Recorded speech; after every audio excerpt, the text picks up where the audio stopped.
Friends, ഇന്ന് നമുക്ക് നല്ലൊരു സാമ്പാർ തയ്യാറാക്കാം.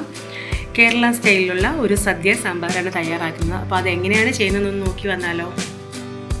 അപ്പോൾ നമുക്ക് സാമ്പാർ ഉണ്ടാക്കി തുടങ്ങാം. അതിനുവേണ്ടി കുതിർത്ത തൂരപ്പരിപ്പ് പ്രഷർ കുക്കറിലേക്ക് ഇട്ട് കൊടുത്തിട്ടുണ്ട്. 1/2 കപ്പ് തൂരപ്പരിപ്പാണ് ഇത്.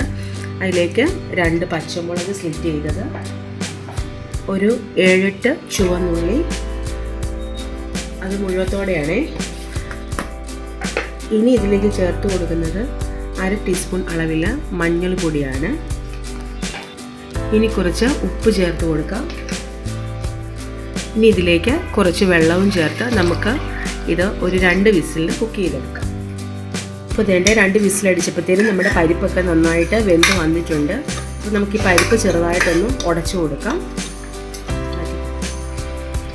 ഉടച്ചെടുത്തതിന് ശേഷം നമ്മളിവിടെ മുറിച്ച് വെച്ചിരുന്ന കുറച്ച് പച്ചക്കറികളാണ്. എൻ്റെ കയ്യിലുള്ള ഉരുളക്കിഴങ്ങ്, ക്യാരറ്റ്, വെള്ളരിക്ക, അതുപോലെ തന്നെ കോവയ്ക്ക, ഇതൊക്കെയാണ് ഇപ്പോൾ ചേർത്ത് കൊടുക്കുന്നത്. ഈ കഷ്ണങ്ങൾ ചേർത്തതിന് ശേഷം നമുക്ക് ഒരു വിസിൽ കൊടുത്ത് ഒന്ന് വേവിച്ചെടുക്കാം. കൂടുതൽ പച്ചക്കറി ആയതുകൊണ്ട് തന്നെ പെട്ടെന്ന് വെന്ത് കിട്ടും. അതുകൊണ്ട് തന്നെ നമുക്ക് ഈ കഷ്ണങ്ങളിലേക്ക് നികക്കൽ വെള്ളം ഒഴിച്ചതിന് ശേഷം കുക്കറടച്ച് ഒരു വിസിലും കൂടി നമുക്കിത് കുക്ക് ചെയ്തെടുക്കാം. കഷ്ണങ്ങൾ കുക്കറിൽ വേകുന്ന സമയം കൊണ്ട് നമുക്കൊരു ചീനച്ചട്ടിയിലേക്ക് കുറച്ച് എണ്ണ ഒഴിച്ചു കൊടുത്തതിന് ശേഷം നമുക്ക് ഒരു 5-6 വെണ്ടയ്ക്ക ഒന്ന് വഴറ്റിയെടുക്കാം. വെണ്ടയ്ക്ക, മുരിങ്ങയ്ക്ക, തക്കാളിയൊക്കെ കുക്കറിലിട്ട് അടിച്ച് കഴിഞ്ഞാൽ പെട്ടെന്ന് വെന്തു പോകും. അതുകൊണ്ടാണ് നമ്മൾ വെണ്ടയ്ക്ക ഇങ്ങനെ എണ്ണയിൽ വഴറ്റി ചേർക്കുന്നത്. ഒരു 3-4 മിനിറ്റ് നേരം വഴറ്റിയതിന് ശേഷം നമുക്കിത് മാറ്റി വെക്കാം. സാമ്പാറിന് ആവശ്യമായിട്ടുള്ള പുളിക്ക് വേണ്ടി ഞാനൊരു നെല്ലിക്ക വലുപ്പത്തിലുള്ള വാളൻപുളി വെള്ളത്തിലിട്ട് കുതിർത്ത് വെച്ചിട്ടുണ്ട്. ഇത് നമുക്കൊന്ന് പിഴിഞ്ഞെടുത്ത് വെക്കാം.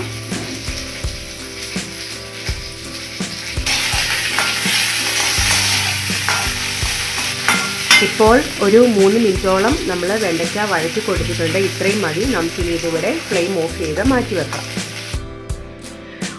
ഇപ്പോൾ ഒരു വിസിൽ അടിച്ച് വെന്ത കഷ്ണങ്ങളിലേക്ക് ഇനി ചേർത്ത് കൊടുക്കുന്നത് 2 ചെറിയ തക്കാളി, അതുപോലെ തന്നെ ഒരു മുരിങ്ങയ്ക്ക, നമ്മൾ വഴറ്റി മാറ്റി വെച്ചിരുന്ന വെണ്ടയ്ക്കായും കൂടെ ചേർത്ത് നന്നായിട്ടൊന്ന് ഇളക്കി കൊടുക്കാം.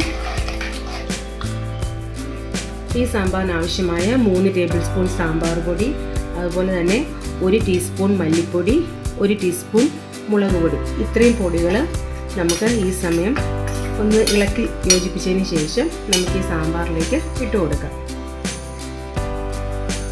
അതോടൊപ്പം പിഴിഞ്ഞു വെച്ചിരിക്കുന്ന പുളിയുടെ വെള്ളവും ചേർക്കാം.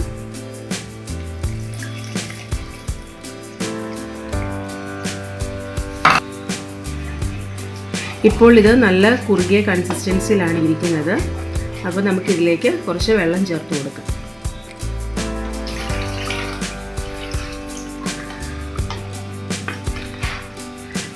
നമ്മുടെ പാകത്തിന് ഉപ്പുണ്ടോ എന്ന് നോക്കിയതിന് ശേഷം ചേർത്ത് കൊടുക്കാം.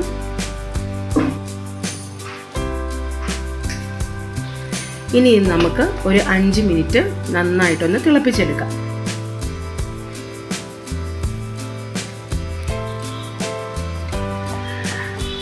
നമുക്ക് ഇത് തിളച്ചു തുടങ്ങുമ്പോൾ ഇതിലേക്ക് ഒരു 1/2 ടീസ്പൂൺ അളവിൽ കായപ്പൊടി ഞാൻ ചേർത്ത് കൊടുക്കുന്നുണ്ട്. കായപ്പൊടിയും കൂടെ ചേർത്ത് നന്നായിട്ടൊന്ന് ഇളക്കി യോജിപ്പിക്കാം. ഇനി ഇത് ഒരു 5 മിനിറ്റോ ഇരുന്ന് നന്നായിട്ടൊന്ന് തിളച്ച് പൊടികളുടെ പച്ചമണം എല്ലാം മാറി നന്നായിട്ടൊന്ന് കുറുകി വരും. അതുവരെ നമുക്ക് വെയിറ്റ് ചെയ്യാം. ഇപ്പോൾ ഒരു 5 മിനിറ്റോളം നന്നായിട്ട് ഒന്ന് തിളച്ച് ഈ സാമ്പാർ കുറുകി വന്നിട്ടുണ്ട്. നമുക്ക് ഇനി ഇതിലേക്ക് ടേസ്റ്റൊക്കെ ബാലൻസ് ചെയ്യുന്നതിന് വേണ്ടിയിട്ട് 1 ടീസ്പൂൺ ശർക്കരപ്പൊടിയും കൂടെ ചേർത്ത് കൊടുക്കാം. നന്നായിട്ടൊന്ന് ഇളക്കിയതിന് ശേഷം ചേർത്ത് കൊടുക്കുന്നത് മല്ലിയിലയാണ്.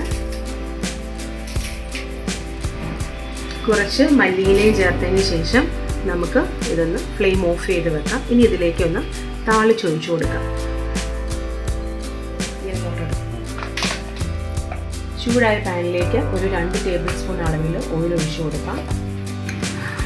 1/2 ടീസ്പൂൺ കടുക് ഇട്ട് കൊടുക്കാം. കടുക് ഒന്ന് പൊട്ടി വരട്ടെ. കടുക് പൊട്ടിത്തിറങ്ങുമ്പോൾ 1/4 ടീസ്പൂൺ ഉലുവയും കൂടെ ചേർത്ത് കൊടുക്കാം. ഇനി വട്ടത്തിലരിഞ്ഞ ഒരു 4-5 ചുവന്നുള്ളി, അതുപോലെ തന്നെ 3 വറ്റൽമുളക്, കറിവേപ്പില ഇത്രയും ചേർത്ത് ഉള്ളിയൊക്കെ ഒന്ന് ചുമന്ന് വരുന്നവരെ നമുക്ക് നന്നായിട്ടിതൊന്ന് വറുത്തെടുക്കാം.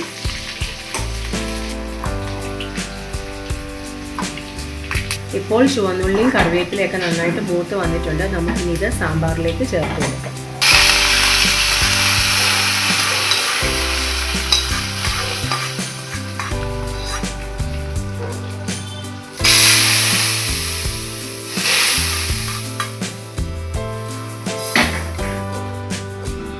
ഇനി ഈ സാമ്പാർ നമുക്കൊരു അരമണിക്കൂർ അടച്ചു വെക്കാം. അരമണിക്കൂറിന് ശേഷം ഇളക്കി യോജിപ്പിച്ചതിന് ശേഷം നമുക്കിത് സെർവ് ചെയ്യാവുന്നതാണ്. ഒരു അരമണിക്കൂർ ആയിട്ടുണ്ട്.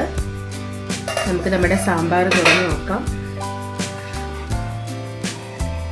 നല്ല കുറുകിയ വളരെ ടേസ്റ്റി ആയിട്ടുള്ള സദ്യ സ്റ്റൈല് സാമ്പാർ ഇവിടെ റെഡി ആയിട്ടുണ്ട്. നിങ്ങളും ഇത് വീട്ടിൽ തയ്യാറാക്കി നോക്കൂ. ഈ വീഡിയോ ഇഷ്ടപ്പെട്ടാൽ എന്നെ സപ്പോർട്ട് ചെയ്യാനും നിങ്ങളുടെ പ്രിയപ്പെട്ടവർക്ക് ഈ വീഡിയോ ഷെയർ ചെയ്യാനും മറക്കല്ലേ. Thank you.